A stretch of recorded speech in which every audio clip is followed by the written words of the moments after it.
لا إله إلا الله لا إله إلا الله توحید-sunnah.com إلا الله لا إله إلا اس ویب سائٹ پر ملاحظہ فرمائیے ممتاز علماء کرام کی تقاریر، درس قرآن و حدیث، اسلامی کتب کا وسیع ذخیرہ، فرقے باطلہ سے مناظرے اور بہت کچھ۔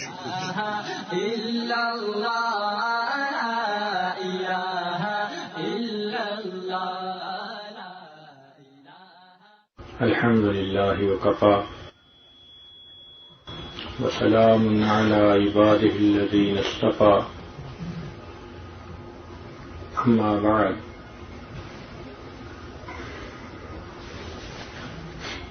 أعوذ بالله من الشيطان الرجيم بسم الله الرحمن الرحيم شهر رمضان الذي أنزل فيه القرآن سبحان ربك رب العزة عما يصفون وسلام على المرسلين والحمد لله رب العالمين اللهم صل على سيدنا محمد وعلى آل سيدنا محمد وبارك وسلم اللهم صل على سيدنا محمد وعلى آل سيدنا محمد وبارك وسلم اللهم صل على سيدنا محمد وعلى آل سيدنا محمد وبارك وسلم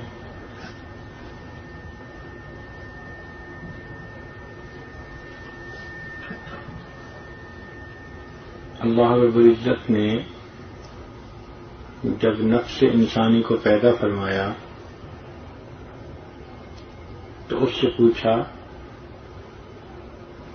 کہ میں کون ہوں، تو کون ہے؟ من انت ومن انا، میں کون ہوں، تو کون ہے؟ تو نفس نے جواب دیا کہ انا انا و انت انت، میں ہوں، آپ ہیں۔ تو اللہ رب العزت نے اس کو آگ کے اندر ڈالا 1000 سال تک، پھر اس سے پوچھا تو اس نے پھر وہی جواب دیا۔ تو اللہ تعالی نے اس کو پھر وزن کے نیچے رکھا، بوجھ کے نیچے، 1000 تک یہ وزن کے نیچے رہا۔ پھر اس سے پوچھا کہ میں کون اور تو کون؟ اس نے کہا میں اور آپ۔ تو پھر اللہ تعالی نے اس پر بھوک پیاس مسلط کی۔ جب بھوک لگی، پیاس لگی اور کچھ نہ ملا تو اب اس کے اندر کمزوری آئی، لاغر ہوا۔ پھر جب اس سے پوچھا کہ میں کون ہوں اور تو کون ہے، کہنے لگا انت خالق و انا مخلوق، اے اللہ آپ خالق ہیں اور میں مخلوق ہوں۔ تو یہاں سے پتہ چلا کہ نفس انسانی پر بھوکا اور پیاسا رہنا انتہائی مشکل مجاہدہ ہے۔ چنانچہ نفس کی بیماریوں کو ٹھیک کرنے کے لیے، نفس کی مکاریوں کو درست کرنے کے لیے یہ بھوکا اور پیاسا رہنا بہترین علاج ہے۔ چنانچہ حضرت آدم علیہ السلام جب اس دنیا میں تشریف لائے تو ان سے جنت کا لباس بھی لے لیا گیا اور جنت کا حسن و جمال بھی لے لیا گیا۔ ایک مرتبہ انہوں نے پانی میں جب اپنا چہرہ مبارک دیکھا تو اس پر وہ سجاوٹ تو نہیں تھی جو جنت میں تھی، یہ تو دنیا کا چہرہ تھا۔ تو انہوں نے پھر تمنا کی کہ اے اللہ مجھے کبھی اس حسن کی جھلک ہی مل جائے کچھ تھوڑی سی ہلکا سا نمونہ. تو ان پر اللہ تعالی نے 3 روزے متعین فرمائے جن کو ایام بیض کے روزے کہتے ہیں. 13, 14, 15 تاریخ چاند کی. یہ تینوں دن وہ ہوتے ہیں جب چاند بھرپور حالت میں ہوتا ہے, روشن راتیں ہوتی ہیں. تو ان 3 دنوں کے نور نے پھر چہرے کو منور کر دیا. یہ سلسلہ پھر انبیاء کرام میں چلتا رہا. چنانچہ حضرت نوح علیہ السلام نے بھی روزے رکھے, حتیٰ کہ حضرت داؤد علیہ السلام نے تو 1 دن روزہ اور 1 دن افطار اپنی زندگی ایسے بسر کی. اسی لیے اس کو صوم داؤدی کہتے ہیں. حضرت موسیٰ علیہ السلام جب طور پر گئے تو ان کو بھی 40 دن روزے رکھنے پڑے. حضرت عیسیٰ علیہ السلام نے بھی 2 مہینے روزے رکھے. اس امت پر بھی اللہ تعالی نے اسی عبادت کو متعین فرمایا. چنانچہ ارشاد فرمایا یا ایھا الذین آمنوا کتب علیکم الصیام کما کتب علی الذین من قبلکم لعلکم تتقون. اے ایمان والو, تم پر روزوں کو فرض کر دیا گیا جیسے کہ یہ روزے تم سے پہلے والوں پر فرض کر دیے گئے تاکہ تم متقی بن جاؤ. چنانچہ روزوں کا بنیادی مقصد انسان کے اندر گناہوں کا زور ٹوٹے اور اس کو نیکی پر استقامت نصیب ہو جائے, بہت متقی اور پرہیزگار بن جائے. اس لیے جتنی بھی آسمانی کتابیں ہیں وہ اسی مہینے میں اتاری گئی. رمضان کی 3 تاریخ کو تورات, پھر 6 تاریخ کو انجیل, پھر 12 تاریخ کو, پھر 18 تاریخ کو مختلف کتابیں مختلف صحائف اتارے گئے, حتیٰ کہ 27 رمضان کو قرآن مجید اتارا گیا. تو جتنے بھی صحیفے ہیں یا آسمانی کتابیں ہیں سب اسی مہینے میں نازل ہوئی. یہ خاص برکتوں اور رحمتوں کا مہینہ ہے.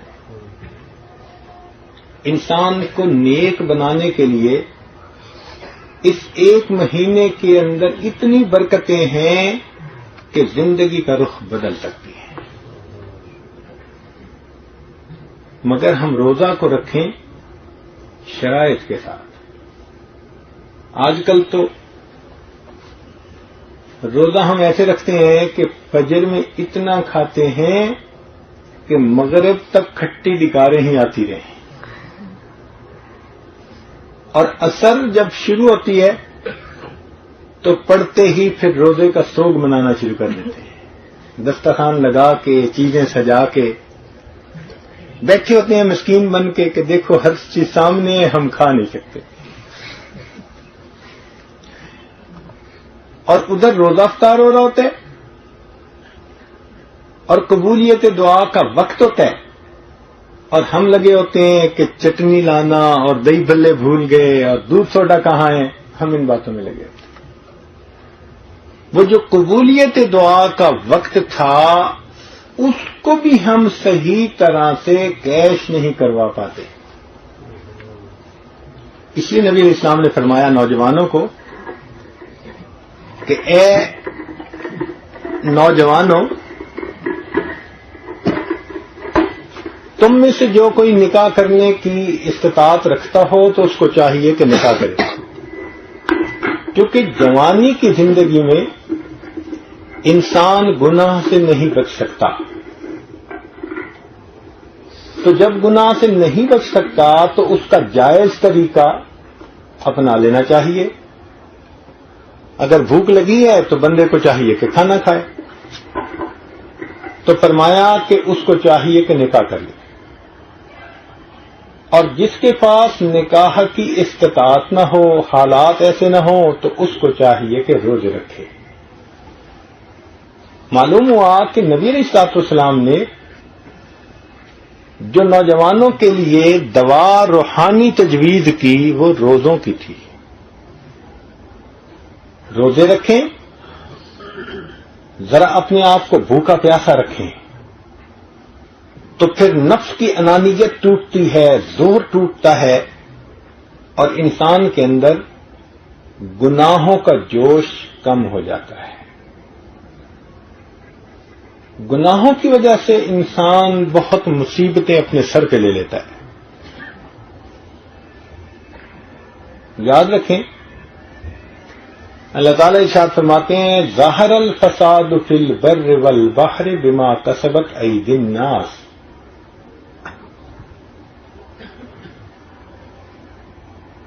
کہ خشکی اور تری میں جو بھی فساد نظر آ رہا ہے وہ انسانوں کے ہاتھوں کی کمائی ہے۔ برکتیں رک جاتی ہیں، رحمتیں رک جاتی ہیں۔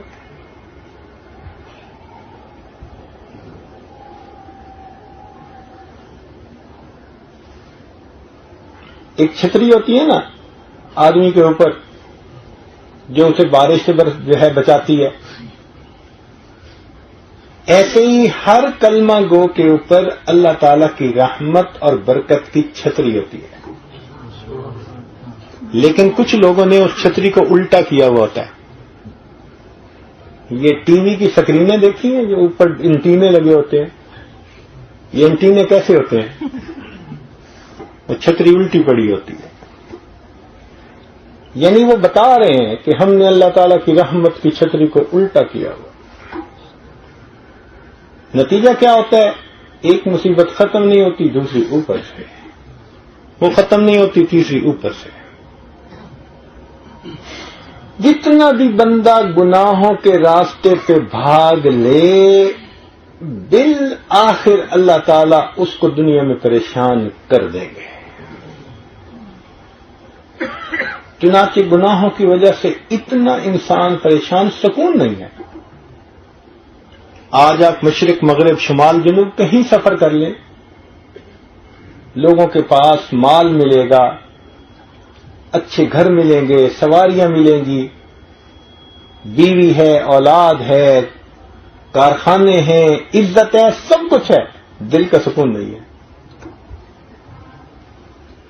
دل کے سکون سے محروم ہوں گے۔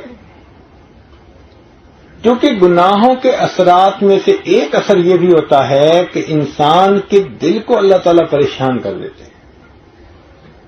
سکون اور اطمینان سے اللہ تعالیٰ دل کو محروم کر دیتے ہیں۔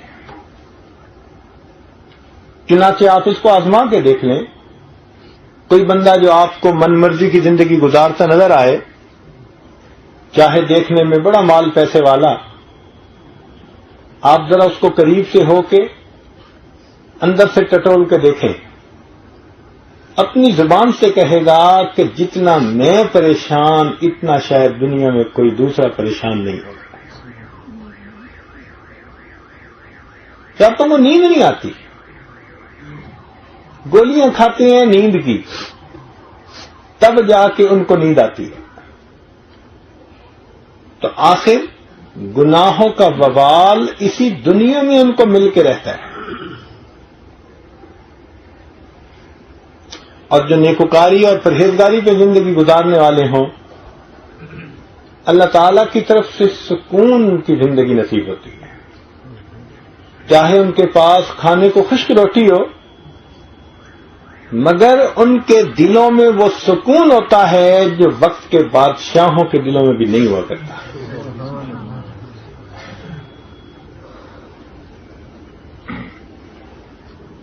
تو گناہوں کی وجہ سے انسان، آج لوگ سمجھتے ہیں اور یہ مجھے پڑوسی نے پریشان کر رکھا ہے، مجھے میرے ٹیچر نے پریشان کر رکھا ہے، اولاد نے پریشان کر رکھا ہے، بیوی نے پریشان کر رکھا ہے، بھائی نے پریشان کر رکھا ہے، کاروبار نے پریشان کر رکھا ہے۔ سچ بات کہوں، کسی کو کسی نے نہیں پریشان کر رکھا، ہمیں ہمارے گناہوں نے پریشان کر رکھا ہے۔ جتنے گناہ زیادہ اتنی پریشانی زیادہ. گناہ کر کے دلی خوشی کسی کو نصیب نہیں ہو سکتی. وقتی لذتیں وہ لے سکتا ہے، لیکن لمحوں نے خطائیں کی، صدیوں نے سزا پائی. لمحوں نے خطائیں کی، صدیوں نے سزا پائی. پریشان زندگی گزرتی ہے، سکون نہیں ہوتا. اللہ تعالیٰ کسی نہ کسی طرح اس بندے کا دل پریشان کر دیتے ہیں، تگنی کا ناچ نچا دیتے ہیں اس بندے کو. اللہ تعالیٰ کی پکڑ بہت بڑی اور بہت سخت ہوتی ہے. قرآن مجید میں فرما دیا ان اخذہ علیم شدید. اللہ تعالیٰ کی پکڑ بڑی دردناک ہوتی ہے اور بڑی شدید ہوتی ہے. تو انسان اس سے بچنے کی کوشش کرے. اور یہ رمضان مبارک کا مہینہ ہمیں گناہوں سے بچانے کے لیے آیا ہے. دیکھیں چونکہ طلباء کی کثرت ہے، 4 باتیں طلباء سے متعلق کر کے مضمون سے متعلق یہ عاجز اپنی بات کو سمیٹے گا، کیونکہ اس وقت دعا مقصود ہے. ختم قرآن کا موقع، اور اس موقع پہ دعائیں قبول ہوتی ہیں. مگر دعا کرنے سے پہلے کچھ بات سمجھانی بھی تو ہوتی ہے نا، تاکہ ہم صحیح طریقے سے گناہوں سے توبہ کر سکیں. جو طالب علم گناہ کر رہا ہے، ان گناہوں کی وجہ سے 4 طرح کی مصیبتوں میں وہ مبتلا کیا جاتا ہے. کوئی کسی مصیبت میں، کوئی کسی مصیبت میں. سب سے پہلی مصیبت کہ اللہ تعالیٰ اس کو نسیان کی مرض میں مبتلا کر دیتے ہیں. نسیان کہتے ہیں بھولنا. اس لیے ہمارے بزرگوں نے فرمایا کہ جہاں عصیان ہوگا وہاں نسیان ہوگا. یہ جو آتے ہیں نا طالب علم، قاری صاحب یاد تو کرتے ہیں بھول جاتا ہے، وہ اصل میں گناہوں کا وبال ہوتا ہے. اس گناہوں کی ظلمت کی وجہ سے ان کے دماغوں سے، دلوں سے اللہ قرآن مجید کا نور نکال لیتے ہیں. آگے بڑھتے ہیں، پیچھے سمجھ نہیں آتی، بھول جاتے ہیں. پھر آگے بڑھتے ہیں، پیچھے بھول جاتے ہیں. پنجابی میں کہتے ہیں آگے دوڑ تو پیچھے چوڑ. اس لیے منزل سنانی ان کو ایک مصیبت نظر آتی ہے. استاد کہہ دے کہ منزل سنوں گا، دیکھیں پھر ہوتا کیا ہے.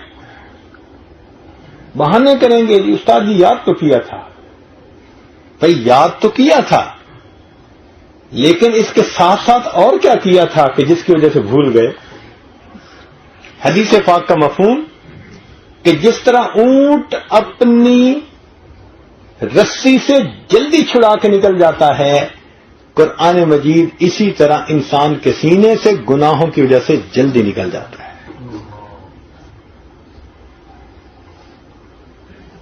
جنید بغدادی رحمۃ اللہ علیہ کا ایک شاگرد تھا، اس نے کہیں غلط نگاہ ڈالی. انہوں نے منع بھی کیا، اس نے کہا نہیں میں نے تو ویسے ہی دیکھا تھا. توبہ نہیں کی. توبہ نہ کرنے کا وبال یہ ہوا کہ 20 سال کے بعد قرآن مجید بالکل ہی اس کے سینے سے نکل گیا. قرآن مجید بھول گیا. مجھے ایک طالب علم ملا جس نے دور حدیث کیے ہوئے 9 سال گزر چکے تھے. وہ طالب علم ہی ہے نا. دور حدیث کیے ہوئے کتنا عرصہ گزر چکا؟ قرآن مجید کا حافظ، اور 9 سال میں اس نے ایک دفعہ ناظرہ بھی قرآن مجید مکمل نہ پڑھا. ایسی محرومی ہو جاتی ہے. حافظ قرآن ہو، دور حدیث کیا ہوا ہو، 9 سال کے 9 رمضانوں میں ایک مرتبہ بھی ناظرہ قرآن مجید پڑھنے کی توفیق نہ ہوئی. یوں اللہ تعالیٰ قرآن مجید سے محروم کر دیتے ہیں بندے کو. تو اکثر تو بھول جاتے ہیں، جو کچھ یاد رکھتے ہیں وہ بھی بس دھکا سٹارٹ. یہ دھکا سٹارٹ ہی ہوا نا کہ آگے ایک آیت پڑھ کے چپ کھڑے ہو گئے اور پیچھے سے سامنے نے دھکا دیا. چلو بھائی آگے. تو دھکا سٹارٹ بن کے قرآن پاک سنا پاتے ہیں. کوئی رکعت نہیں ہوتی جس میں نہ بھولے. اس کا کیا مطلب؟ یا آنکھ کا گناہ ہے، یا کان کا گناہ ہے، یا زبان کا گناہ ہے، یا دل دماغ کا گناہ ہے. کوئی نہ کوئی وبال ہے جس کی وجہ سے یہ کیفیت ہو گئی.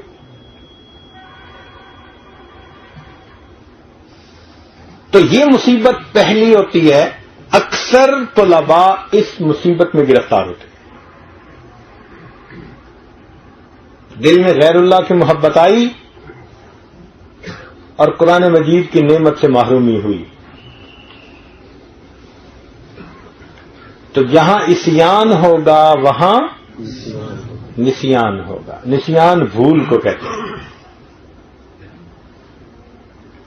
امام شافعی رحمۃ اللہ فرماتے ہیں کہ میں نے اپنے استاد سے کہا کہ بھول جاتا ہوں تو اس کا کوئی طریقہ بتائیں، کیا ہے علاج؟ تو انہوں نے فرمایا کہ گناہ کرنا چھوڑ دو. اس روئے داد کو انہوں نے شعر میں یوں کہا: شکوت الی وکیع سوء حفظی فاوصانی الی ترک المعاصی فان العلم نور من الہی ونور اللہ لا یعطی لعاصی. اور جو اللہ تعالیٰ کی بندگی کر رہے ہوتے ہیں ان کے لیے قرآن مجید کو یاد کرنا آسان ہوتا ہے. چنانچہ حضرت مولانا قاسم نانوتوی رحمۃ اللہ علیہ کے بارے میں آتا ہے کہ حج کے لیے تشریف لے گئے. اس زمانے میں بحری جہازوں کے ذریعے سے جاتے تھے. جیسے پاکستان سے سفینۃ الحجاج جاتا تھا ہزاروں لوگوں کو لے کے. ہوائی جہاز عام نہیں تھے.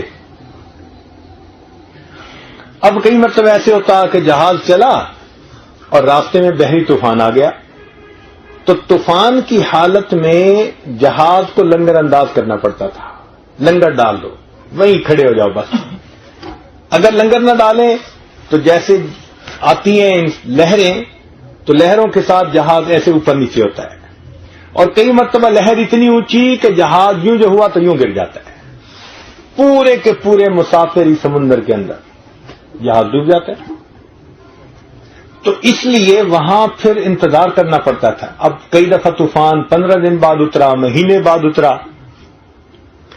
تو بحری جہاز کے سفر میں ایک یہ عجیب بات تھی کہ کئی مرتبہ حج کے ایام آ جاتے اور ابھی سفر مکمل نہ ہوتا تو لوگوں کا حج ہی رہ جاتا. تو لوگ رمضان المبارک سے پہلے ہی حج کے سفر پہ نکل پڑتے تھے. حضرت جب چلے تو آپ کے شاگردوں کا بھی ایک قافلہ ساتھ تھا. تو رمضان شریف سمندر میں آ گیا. اللہ تعالی کی شان کے علماء تو سارے تھے اور مکمل حافظ ان میں سے کوئی نہیں تھا. اب آپس میں سوچنے لگے کہ بھئی رمضان بھی آ گیا تو کیا کریں. کسی نے کہا جی آخری صورتوں سے پڑھا دیں. تو فرمانے لگے کہ نہیں، اتنے علماء کا مجمع ہو اور آخری صورتوں سے پڑھیں یہ بھی دل نہیں چاہتا. فرمایا میں کوشش کروں گا. چنانچہ حضرت روزانہ ایک پارہ یاد کرتے اور رات تراویح میں سنا دیتے. ادھر رمضان مکمل ہوا، ادھر ان کا قرآن مکمل ہوا. 30 دن میں بھی اللہ کا قرآن ان کے سینے میں.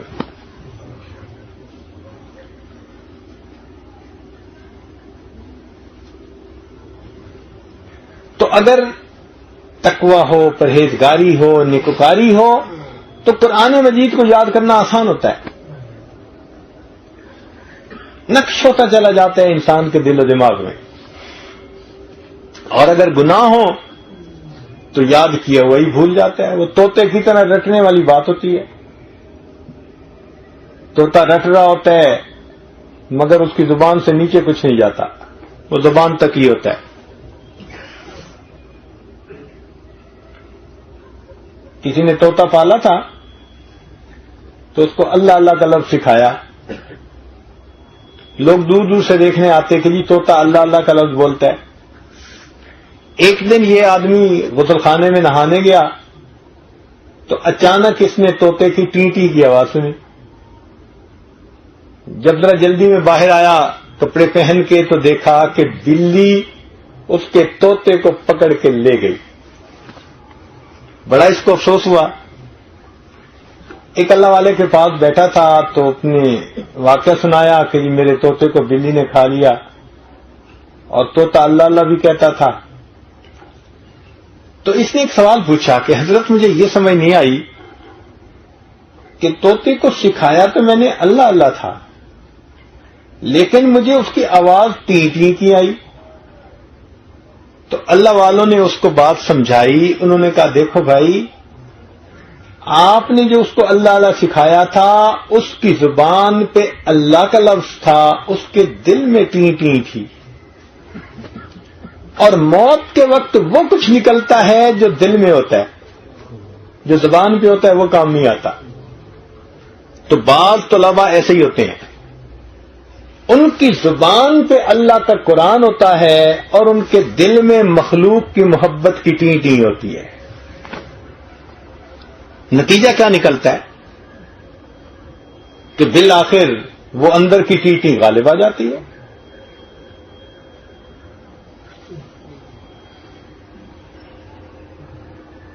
ایسے بچوں کا قرآن مجید بہت کچا.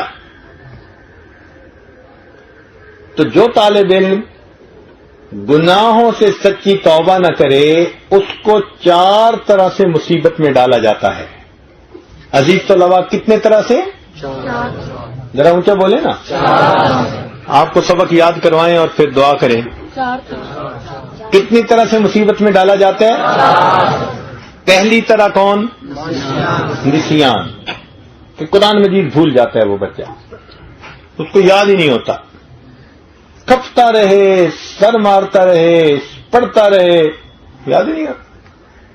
آج یاد کرے گا کل ختم، 2 دن یاد رہے گا تیسرے دن ختم. قرآن اس کے دل میں قرار نہیں پکڑتا. یوں سمجھیں کہ جیسے کوئی دیوار بنی ہوئی ہو نا گارے سے، اور اس کے اوپر اور عمارت کڑی کرنی ہو، تو یہ ہمارے انجینئر حضرات کہتے ہیں جی کہ نیچے کی اینٹوں کو پہلے برش سے، لوہے کے برش سے صاف کرنا پڑے گا. اگر مٹی رہ گئی تو سیمنٹ نہیں پکڑے گا. جس طرح مٹی والی اینٹ سیمنٹ کے ساتھ جوڑ نہیں بنا پاتی، اسی طرح میلا دل قرآن مجید کے ساتھ جوڑ نہیں بنا پاتا. جوڑ کچا. تو پہلی مصیبت جو آتی ہے وہ کیا؟ اللہ تعالی گناہ کرنے والے، مستقل گناہ کا عادی ہو جو، ایسے بندے کو نسیان کا مریض بنا دیتے ہیں. دوسری بات، جو طالب علم گناہوں سے باز نہ آئے اس کے اوپر دوسری مصیبت آتی ہے کہ اللہ تعالیٰ اس کو جوانی میں بیماری کی مصیبت لگا دیتے ہیں. جوانی میں بیمار. آپ دیکھیں کہ کچھ طالب علم بیٹھے ہیں تو اٹھ نہیں سکتے، کہتے ہیں جی بس درد ہوتی ہے کمر میں. جو 80 سال کے بوڑھوں کو جا کے درد ہوتی ہے، ان کو 18 سال میں درد ہو رہی ہوتی ہے. کہتے ہیں حضرت بس بیٹھے ہوئے اٹھے تو آنکھوں کے آگے اندھیرا آ جاتا ہے. وہ جو اندر کا اندھیرا ہے نا وہ آنکھوں کے سامنے آ جاتا ہے. جیسے کسی نے کہا تھا جی کہ بچپن تھا، پھر لڑکپن آیا اور پھر بڑھاپا ہی آ گیا، جوانی دیکھی ہی نہیں. یہ بیچارے ایسے ہی ہوتے ہیں، جوانی دیکھی ہی نہیں ہوتی انہوں نے. کون سی مرض ہے جو ان کو نہیں ہوتی؟ ایسے طلباء کو روز بیمار، روز کی چھٹی، قاری صاحب تھک جاتے ہیں پوچھ پوچھ کے، سمجھا کے، ہڈیوں کا ڈھانچہ بنے ہوتے ہیں. دیکھنے سے صاف پتہ چلتا ہے کہ کوئی ٹی بی کا مریض اٹھ کے واپس آ گیا ہے.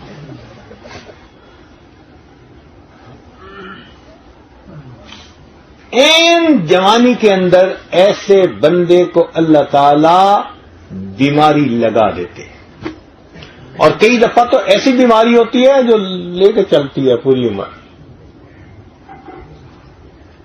آپ ذرا مشاہدہ کر لیں اپنے ارد گرد، آپ 100% اس بات کو ٹھیک پائیں گے. پہلی بات، گناہوں کی کیا نسیان کا مریض بنا دیا جاتا ہے، اور پھر بھی گناہوں سے باز نہ آئے تو عین عالم شباب میں، جوانی میں، اس نوجوان کو بوڑھوں کی طرح مریض بنا دیا جاتا ہے.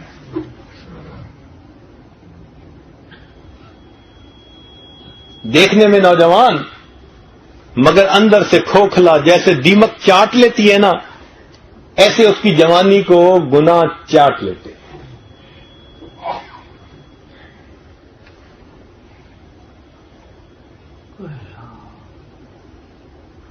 این جوانی میں بیماری، یوں سمجھیں کہ پھر باقی زندگی روتے ہی گزر جاتی ہے.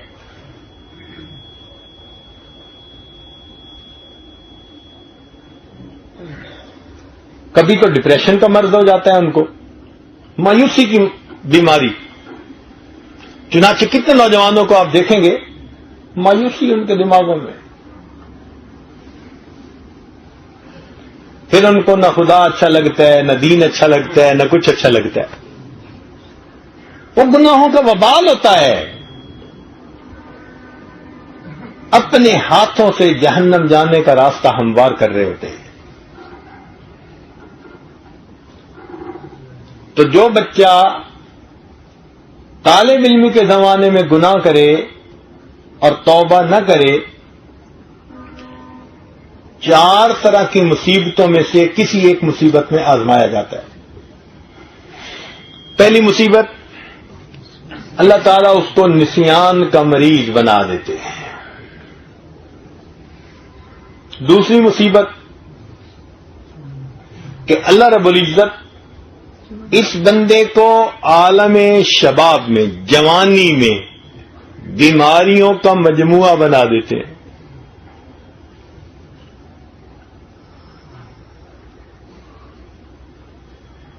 جوانی میں بوڑھا بن کے پھر رہا ہوتا ہے.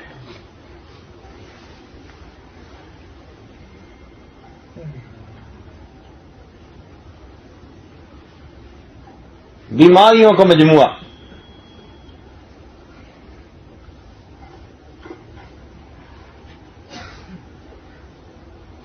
تیسری مصیبت کہ اللہ رب العزت اس کو کسی دنیا دار بندے کا ماتحت بنا دیتے ہیں.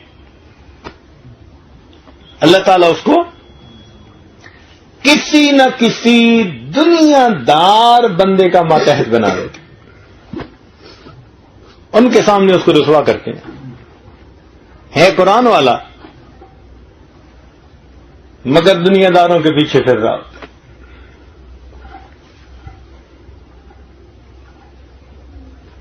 ایسے بندے سے واسطہ پڑتا ہے جو دنیا دار ہوتا ہے، وہ ان کو دلیل رسوا کرتا ہے.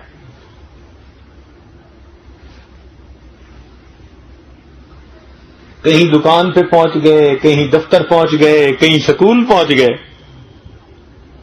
اور آگے سے ہیڈ ماسٹر صاحب ایسے مل گئے. وہ ان کو تیری کا ناچ نچاتے ہیں. قرآن اس کو عزتیں دینے آیا تھا، کیونکہ اس نے قرآن کے انوارات کو سنبھالا نہیں اب اللہ تعالیٰ دنیا میں اسے رسوا کر رہے. تو شیطان کے پیچھے چلتا تھا, نفس کی حق جو ہے نا وہ مکاریوں پہ عمل کرتا تھا, چل ہم تجھے دنیا دار کے ماتحت کر دیتے ہیں. یوں سمجھیں کہ اللہ تعالیٰ اس بندے کو بے قدروں کے حوالے کر دیتے ہیں, کیونکہ اس نے قرآن مجید کی قدر نہ کی, لہذا اللہ تعالیٰ ایسے بندے کو بے قدروں کے حوالے کر دیتے ہیں. ٹٹ فار ٹیٹ, عدلے کا بدلہ, کیسی کرنی ویسی بھرنی, نہ مانے تو کر کے دیکھ, جنت بھی ہے دوزخ بھی ہے, نہ مانے تو مر کے دیکھ. تو 3 مصیبتیں کون سی؟ پہلی نسیان کی بیماری لگ جاتی ہے. دوسری بیماری کون سی؟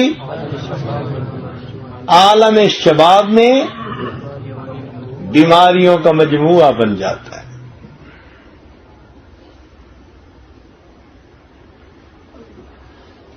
اور تیسری مصیبت, اللہ تعالیٰ اس کو بے قدروں کے حوالے کر دیتے ہیں, دنیا داروں کے حوالے کر دیتے ہیں. دھکے کھاتا پھرتا ہے, رسوا ہوتا پھرتا ہے. یہ سزا ہوتی ہے اللہ تعالیٰ کی طرف سے.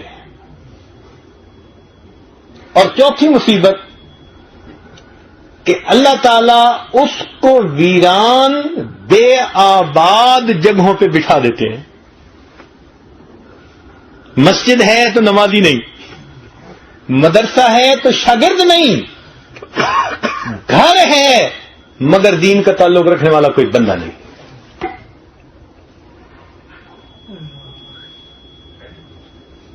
اس نے قرآن کی قدر نہ کی, اللہ تعالیٰ اس کے دین کے فیض کو اس سے ہمیشہ کے لیے بند کر دیتے ہیں.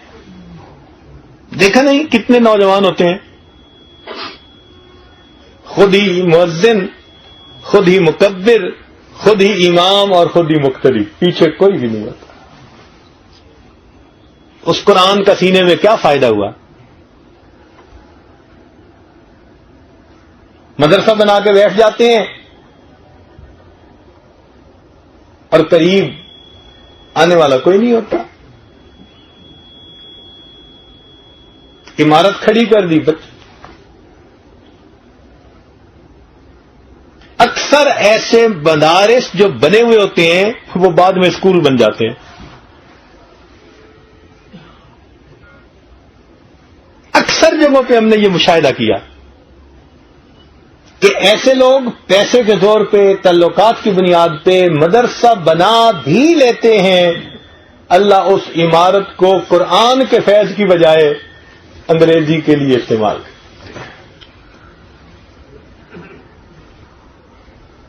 سکول بن جاتے ہیں,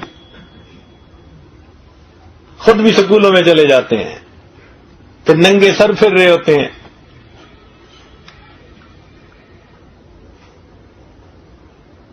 تو 4 طریقوں میں سے کسی نہ کسی ایک طریقے کے ذریعے اللہ تعالیٰ ایسے بندوں کو سزا دیتے ہیں کیونکہ اس نے قرآن مجید کی تعلیم پانے کے دوران گناہوں سے اجتناب نہ کیا.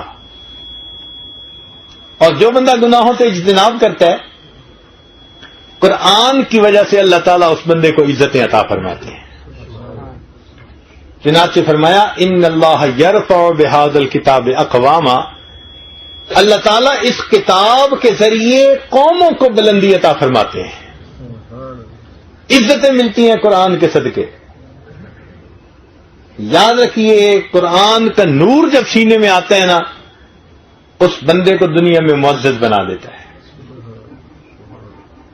قرآن سبحان اللہ, اللہ تعالیٰ کا فرمان. امام عاصم کوفی رحمت اللہ علیہ بڑے قراء میں سے گزرے ہیں. مسجد نبوی کے اندر کچھ عرصہ قرآن پڑھاتے رہے. ان کے منہ سے خوشبو آتی تھی. اب ایسی خوشبو نہ الائچی کی ہوتی ہے نہ مشک عنبر کی ہوتی ہے. لوگ بڑے حیران ہوتے تھے، بڑے حیران ہوتے تھے. تو کسی نے ان سے پوچھا کہ حضرت آپ کے منہ سے ایسی خوشبو آتی ہے جو کسی چیز میں ہم نے نہیں سونگھی، اگر آپ بتا دیں تو ہم بھی اپنے منہ میں وہی چیز رکھا کریں. تو انہوں نے فرمایا کہ یہ کسی چیز کے رکھنے کی وجہ سے نہیں آتی. اس نے کہا چیز کے رکھنے کی وجہ سے نہیں آتی تو کیسے آتی ہے؟ بندہ قریبی تھا، انہوں نے راز کھول دیا. فرمانے لگے کہ ایک رات خواب میں نبی علیہ الصلوۃ والسلام کی زیارت نصیب ہوئی. تو نبی علیہ السلام نے مجھے دیکھ کر خوش ہو کے فرمایا کہ عاصم تو سارا دن قرآن پڑھتا پڑھاتا رہتا ہے، مجھے اتنا پیارا لگ رہا ہے کہ لاؤ میں تمہارے منہ کو بوسہ دوں. خواب میں نبی علیہ السلام نے میرے ہونٹوں کو بوسہ دیا، اس وقت سے میرے منہ میں سے خوشبو آتی.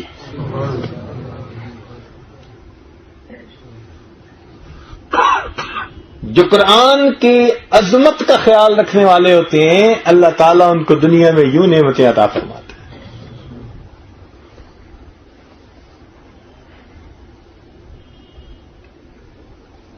تو ہم اگر قرآن مجید کا احترام کریں اور اس بابرکت کتاب کی وجہ سے گناہوں سے ہم بچنے کی کوشش کریں، یہ قرآن ہمیں دنیا میں عزتیں دے گا،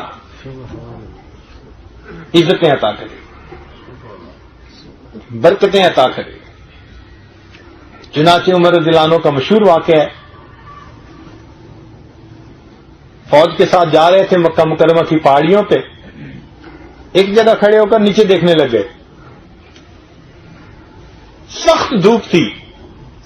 لوگوں نے کہا کہ حضرت کیا بنا، آپ کی وجہ سے اتنے لوگ دھوپ میں کھڑے ہیں.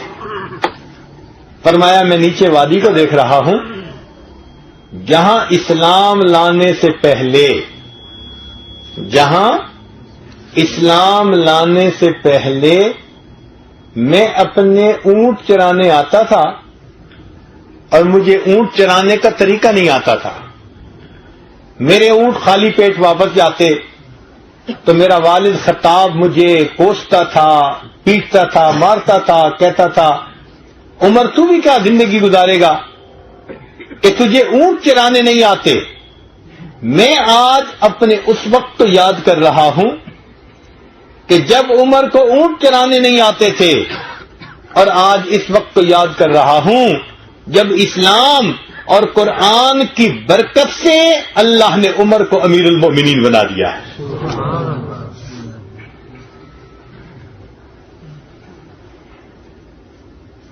وہ زمانے میں معزز تھے مسلمان ہو کر، ہم ہوئے خار تارک قرآن ہو کر.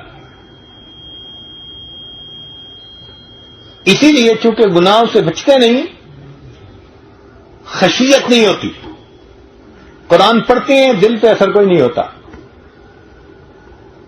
صحابہ کرام قرآن مجید سنتے تھے، ان کے دل پہ تاثیر ہوتی تھی. قرآن مجید نے گواہی دی وَإِذَا سَمِعُوا مَا أُنزِلَ إِلَى الرَّسُولِ تَرَىٰ أَعْيُنَهُمْ تَفِيضُ مِنَ الدَّمْعِ مِمَّا عَرَفُوا مِنَ الْحَقِّ. دیکھا جب دل صاف ہوتا ہے تو قرآن یوں دلوں پہ اثر کر لیتا ہے. تو دعا ہے اللہ تعالی ہمیں گناہوں سے مکمل پرہیز کرنے کی توفیق عطا فرمائے، قرآن مجید کے انوارات سے ہمارے سینوں کو منور فرمائے. اور آج کی یہ محفل چونکہ ختم قرآن کی محفل ہے، لہذا دعا ہے اللہ تعالی ہمارے پچھلے گناہوں کو معاف فرمائے، آئندہ نیکوکاری کی زندگی نصیب فرمائے. مبارک ہے ان قاری صاحب کو جنہوں نے قرآن مجید سنایا. ماشاءاللہ ہر سال وہ روزانہ 3 پارے سناتے ہیں اور 10ویں دن قرآن مجید مکمل پڑھ لیتے ہیں.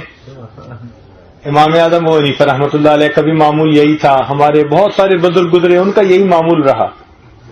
الحمدللہ کہ بہت سالوں سے ہمارے دوست احباب یہ عمل جاری رکھے ہوئے ہیں. جو بھی سنانے والے تھے یا سننے والے تھے یا آج کی اس محفل میں شامل ہونے والے ہیں، اللہ تعالیٰ سب کی دلی مرادوں کو قبول فرمائے. وآخر دعوانا ان الحمد للہ رب العالمین.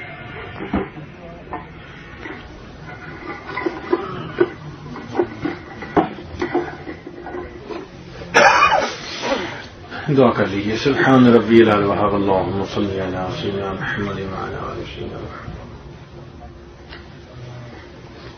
ربنا ظلمنا انفسنا وان لم تغفر لنا وترحمنا لنكونن من الخاسرین. اے مالک ہم آپ کے عاجز مسکین بندے ہیں، ہمارے گناہوں کو معاف فرما، ہماری خطاؤں سے درگزر فرما، ہمارے عیبوں کی پردہ پوشی فرما. اللہ ہماری نگاہوں کو پاک فرما، ہمارے دلوں کو صاف فرما، ہمارے سینوں کو اپنی محبت سے لبریز فرما، اپنے عشق کی آتش ہمارے سینوں میں پیدا فرما، ہمارے انگ انگ سے اپنے ذکر کو جاری فرما، روئے روئے سے اپنے ذکر کو جاری فرما، ہڈی ہڈی بوٹی بوٹی میں اپنی محبت پیدا فرما. اے اللہ جہاں جو قرآن مجید سنایا گیا اس کو قبول فرما، جو اس میں غلطی کوتاہیاں رہ گئیں ان کو معاف فرما. اے اللہ سننے میں غفلت ہوئی، ادب کی غفلت ہوئی تو ان کو بھی معاف فرما اور کامل اجر اور بدلہ نصیب فرما. میرے مولا بیماروں کو شفا عطا فرما، بے اولادوں کو نیک اولاد عطا فرما، صاحب اولاد ہیں ان کی اولادوں کو نیکوکار بنا، فرما بردار بنا، ماں باپ کی آنکھوں کی ٹھنڈک بنا. جن گھروں میں جوان بچے بچیاں موجود ہیں ان بچوں کے مستقبل کو روشن فرما، ماں باپ کے لیے فرض ادا کرنے آسان فرما. اے اللہ ہمیں حاسدوں کے حسد سے محفوظ فرما. اے اللہ ہمیں دوستی کے رنگ میں دشمنی کرنے والوں سے بھی محفوظ فرما. رب کریم اپنی رحمت کی ٹھنڈی چھاؤں نصیب فرما. اے اللہ ہماری ان دعاؤں کو اپنی رحمت سے قبول فرما. میرے مولا رمضان مبارک کا مہینہ ہے، اے اللہ رحمتوں کا وقت ہے، اے اللہ ختم قرآن کا موقع ہے اور آپ کے پیارے محبوب صلی اللہ علیہ وسلم نے فرمایا کہ اس موقع پہ دعائیں قبول ہوتی ہیں. اے مولا ہماری دعائیں قبول کر لیجیے، ہمارے ساتھ درگزر کا معاملہ کر دیجیے. اے اللہ ہمیں مصیبتوں سے بچا لیجیے، اے اللہ ہمیں مصیبتوں سے بچا لیجیے، اے اللہ ہمیں نسیان سے بچا لیجیے. رب کریم ہمیں دنیا دار بے قدروں سے بچا لیجیے. اے اللہ ہمیں امراض سے بچا لیجیے. اے اللہ ہمیں بے آباد زندگیوں سے بچا لیجیے. اللہ اپنی رحمتوں والی زندگی عطا فرما دیجیے. میرے مولا پریشانیوں کو دور کر دیجیے. اے اللہ اس وقت امت مسلمہ بہت پریشان ہے، پریشانیوں کو دور فرما. اے اللہ ہمارے ملک میں زلزلہ کی وجہ سے جو آفت آئی، اللہ ان آفت زدگان کی مدد فرما. جو فوت ہو گئے اللہ ان کو قیامت کے دن اپنے محبوب کا قرب نصیب فرما، اور جو زندہ ہیں اللہ ان کو اللہ اپنی مدد اپنی نصرت شامل حال فرما. اے اللہ آئندہ کچھ عرصے میں پھر زلزلہ آنے کی لوگ جو ہے وہ خبریں سنا رہے ہیں، اللہ ہماری اوپر رحمت فرما، ان مصیبتوں سے محفوظ فرما. اے اللہ ہم جانتے ہیں یہ ہمارے گناہوں کا وبال ہے، میرے مولا ہم آپ کے بندے ہیں، اللہ اپنے گناہوں کے نادم ہیں، شرمندہ ہیں. اللہ ان مصیبتوں سے بچا لیجیے، اللہ ان مصیبتوں سے بچا لیجیے. رب کریم جن گھروں میں ایک آدمی زندہ رہا باقی سب فوت ہو گئے، اس کے دل پہ کیا گزر رہی ہوگی. اے اللہ ہمارے ایک ساتھی ہیں، ان کے قریبی رشتہ داروں میں سے 300 مرد عورتیں فوت ہو گئے اس زلزلے میں. اے اللہ ان کا دل کتنا غمزدہ ہوگا. میرے مولا ہمیں بچا لینا، آزمائشوں سے بچا لینا، اے اللہ امتحانوں سے بچا لینا. رب کریم ہمیں اپنی سزاؤں سے بچا لینا. اے اللہ قرآن مجید کی برکت سے ہمیں بچا لینا. اے اللہ ہم گناہگار ہیں اور اپنے گناہوں کا اقرار کرتے ہیں، مگر میرے مولا ہم آپ سے معافی کے طلبگار ہیں. اللہ جب کوئی معافی مانگنے آپ کے دروازے پہ آ جاتا ہے آپ بڑے رحیم ہیں، بڑے قریب ہیں، اسے معاف فرما دیتے ہیں. اللہ اپنے بندوں کو معاف فرما دیجیے. اے اللہ آج کی اس محفل میں ہم سب سچی توبہ کرتے ہیں، اللہ ہماری توبہ قبول کر لیجیے، اللہ ہماری توبہ قبول کر لیجیے. اللہ ہمیں اپنے در سے دھکے نہ دیجیے، اللہ ہمیں اپنے در سے خالی نہ اٹھائیے۔ اے اللہ اس محفل پر اپنی خصوصی رحمت نازل فرما، اے اللہ اس محفل پر اپنی خصوصی رحمت نازل فرما، اے اللہ اس دارالعلوم پر اپنی خصوصی رحمت نازل فرما، اے اللہ جتنے اہل محلہ ہیں سب پر اپنی خصوصی رحمت نازل فرما، اہل شہر پر اپنی خصوصی رحمت نازل فرما، اس ملک پر اپنی رحمت نازل فرما۔ اے اللہ ہمیں آزادی کی قدر کرنے کی توفیق عطا فرما۔ پوری دنیا میں جہاں جہاں بھی مسلمان ہیں اللہ سب کی پریشانیوں کو دور فرما۔ میرے مولا ہمارے تینوں حرم کی حفاظت فرما۔ رب کریم ہمیں بار بار اپنے گھر کا دیدار عطا فرما اور اپنے پیارے محبوب صلی اللہ علیہ وسلم کے در کی حاضری نصیب فرما۔ اے اللہ ہمیں عالم حافظ قرآن بنا، قاری قرآن بنا، عالم قرآن بنا، عامل قرآن بنا۔ اے اللہ ہمیں ناشر قرآن بنا، داعی قرآن بنا۔ اے اللہ ہمیں عاشق قرآن بنا، قرآن مجید کو ہمارے دلوں کی بہار بنا اور ہمیں دن اور رات کے مختلف حصوں میں اس کی تلاوت کرنے کی توفیق عطا فرما۔ اے اللہ جو بھی ہم سے غلطی کوتاہیاں ہوئی ان کو معاف فرما۔ رب کریم آپ کے پیارے محبوب صلی اللہ علیہ وسلم نے فرمایا جس محفل میں قرآن مکمل ہو اس وقت اس حافظ کی دعائیں، اس پڑھنے والے کی دعائیں قبول ہوتی ہیں۔ اے اللہ وہ پڑھنے والے بھی دعائیں کر رہے ہیں اور باقی سارے لوگ بھی دعائیں کر رہے ہیں، کیونکہ ایک ہی وقت میں دعا کا یہ عمل ہو رہا ہے۔ اے اللہ ان کی بھی دعاؤں کو قبول فرما اور ان کی برکت سے ہماری بھی دعاؤں کو قبول فرما۔ رب کریم بچہ پریشان ہوتا ہے ماں باپ کی طرف دوڑتا ہے، بندہ پریشان ہوتا ہے پروردگار کی طرف لوٹتا ہے۔ اے بے کسوں کے دستگیر، اے ٹوٹے دلوں کو تسلی دینے والے، اے خالی جھولیوں کو بھر دینے والے، اے خطاکاروں کی گناہ خطاؤں کو معاف کر دینے والے، اے اللہ ہم میں اتنی ہمت نہیں کہ ہم آپ کے در کو دھکے کھا کے واپس چلے جائیں۔ اے اللہ ہم نے در در کے دھکے کھائے ہیں، اب آپ کے در پہ آئے ہیں آپ کو منانے کے لیے۔ اللہ آپ کو منانے کے لیے میرے مولا مان جائیے، ہمیں اپنے در سے خالی نہ لوٹائیے۔ اللہ رمضان کے مہینے میں محروم نہ فرمائیے۔ اے اللہ آپ کے محبوب اس امت کے لیے دعائیں مانگتے رہے، یہ وہی امت ہے آج پریشان ہے۔ میرے مولا آج تو کافر بھی ہماری حالت پہ ہنستے ہیں، ٹھٹے اڑاتے ہیں، مسکراتے ہیں۔ میرے مولا کلمہ پڑھنے والے آج پریشان حال ہے۔ اللہ کتنے معصوم بچے ہیں جو ٹھنڈی ہواؤں میں آج جو ہے باہر کھیتوں میں بیٹھے ہوئے ہیں، ان کی مائیں ان کو گودوں میں لیے ہوئے ہیں، ان کے پاس چھت نہیں، کمبل نہیں، کھانے کو روٹی نہیں، پینے کو پانی نہیں، زخمی ہے ان کے پاس دوائیں نہیں۔ میرے مولا کلمہ گو بندوں کی مدد فرما لیجیے، اللہ رحمت کا معاملہ فرمائیے۔ اللہ ہمیں کافروں کے سامنے رسوا نہ کیجیے، اللہ ہمیں کافروں کے سامنے رسوا نہ فرمائیے۔ اللہ اپنے بندوں پر مرحمت فرما، مدد شامل حال فرما۔ اے اللہ پریشانیوں کو دور فرما اور جو آنے والی اللہ مصیبتیں ہیں ان کو دور فرما اور ان سے ہمیں محفوظ فرما۔ میرے مولا جو مانگا وہ بھی عطا فرما، جو مانگنا چاہیے تھا ہم نہیں مانگ سکے میں وہ بھی عطا فرما۔ ربنا تقبل منا، اے اللہ ہمارے والدین عزیز اقارب مشائخ جو فوت ہو چکے ان کی مغفرت فرما اور جن کی آپ نے مغفرت کر دی قرب کے اعلیٰ درجات عطا فرما۔ رب کریم جو اپنی اولادوں کی طرف سے پریشان ان کی پریشانیوں کو دور فرما، جو قرض کی طرف سے پریشان ان کی پریشانیوں کو دور فرما، کاروبار کی طرف سے پریشان ان کی بھی پریشانیوں کو دور فرما اور گھر بار سے پریشان ان کی بھی پریشانیوں کو دور فرما۔ اے اللہ ہماری ان دعاؤں کو اپنی رحمت سے قبول فرما۔ جنہوں نے دعاؤں کے لیے کہا، خط لکھے یا اس محفل میں آنا چاہتے تھے مجبوریوں سے نہیں آ سکے، ان سب کو ان نیک دعاؤں میں حصہ نصیب فرما۔